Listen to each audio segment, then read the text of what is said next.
Now to a fight to keep the American Sign Language program at USF. Students and people in the community protested at the university tonight as the university considered dropping the program. It's a major that supports millions of people who are deaf and hard of hearing throughout our state. 10 Tampa Bay Shannon Clow shares concerns from those impacted and the message from the dean. Tonight, that protest lasting hours, and I talked to students who tell me on Tuesday their teachers got an email saying part of the program was going to shut down. Tonight, we listened to dozens of people on why that cannot happen. That impacts my life. Stephanie Smith is deaf, and having a skilled interpreter allows her to do things you may not think twice about. I'm going to a doctor's office, and I don't have a good interpreter. Miscommunication. Students at USF say their teachers got an email saying the interpretation part of the ASL program is shutting down. What is happening?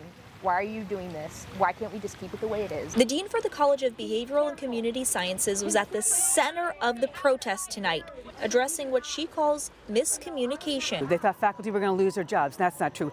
They think that the program is going away, and that's not true. Instead, Julie Serovich says school officials talked about changing the program from a major to a concentration, saying there aren't enough graduates. It may change, and it may look different, and the major may not be here, but it doesn't necessarily mean that we won't have an interpreter training. Students worry taking away the major will take away the interpretation part of the program. That would be a big deal because knowing American Sign Language and being able to interpret it are two different things. When you need to help somebody who's deaf and hard of hearing, nice to meet you is not, like, that's not effective. The dean says she understands the importance of interpretation. I am committed to interpreter training.